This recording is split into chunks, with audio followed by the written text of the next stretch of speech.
The D.C. courts have convicted members of the Proud Boys under heavy words like seditious conspiracy and conspiracy to obstruct justice, not for their actions, but for the actions of everyone else there on January 6th.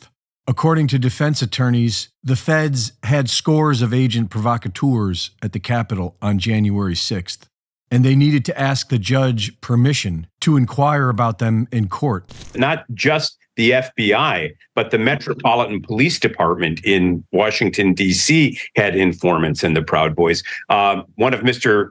Metcalf's colleagues, Mr. Roots, made a motion for disclosure of other agents within the federal government, broadly conceived, that were involved in the Proud Boys. And the judge basically, I think the court's conclusion was, well, there are just too many government agencies for us to know. You've got to be more specific. If you've been paying attention, then you've known this for well over a year now, and you're well aware that Ray Epps helped orchestrate the riot and even admitted to it, but he's somehow untouchable. Ray Epps is all over the place. I can't tell you how many times we would be dissecting a video in court and out of nowhere, Ray Epps happens to be right in the middle of it. Ray Epps was even cleaned up and put on television to stroke the sleepy minds of the brainwashed masses and rub it in the faces of the awakened. The original purpose of Washington, D.C. was to act as a central government in times of emergency. But today, Washington, D.C. is the emergency, and the United States of America is on its last breath. The District of Columbia's creation is rooted in the Constitution, which called for creating a 10-square-mile district to act as the seat of government and to exercise authority by the consent of the states. It was designed to remain independent and given limited powers. But over the centuries, it has become the same bloated big government that the founding fathers fought against.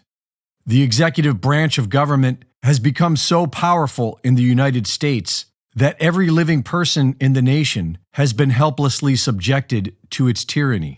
And now, speak out against it, and you will be silenced. If I write to you saying, I don't like what's going on in downtown Austin, somebody ought to string up city council. And I could say that, I'm a hothead. And we go to a demonstration that night and somebody breaches a barricade and throws a rock at a city council member. I'm as guilty of conspiring to cause that event as the Proud Boys were for appearing that day. This weaponizes speech in a way that cannot be permitted to stand.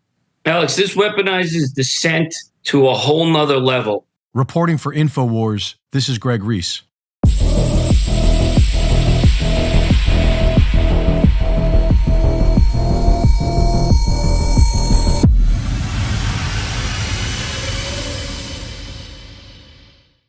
Thank you for watching the latest Greg Reese Report. Be sure to go to reesereport.com to see my latest videos, sign up for my free newsletter, and subscribe for exclusive content. And be sure to support my sponsor at InfoWarsStore.com. Iodine is naturally acquired through the soil, which is at the foundation of our entire food supply. Modern farming techniques have stripped the soil of this essential trace element, which has caused an iodine deficiency in about half the population. And there are two things we need to do about it. We need to practice more regenerative farming. There are plenty of proven technologies in permaculture and biodynamics that will naturally keep the soil rich with iodine. And we need to ensure that we get the sufficient amount of iodine every day, derived from ancient sea salts found thousands of feet below the Earth's surface. Our InfoWars Life Survival Shield X3 is hands down the best. Pure nascent iodine, stabilized in an activated triiodine form. For a healthy thyroid and a healthy metabolism, get yours now at InfoWarsStore.com.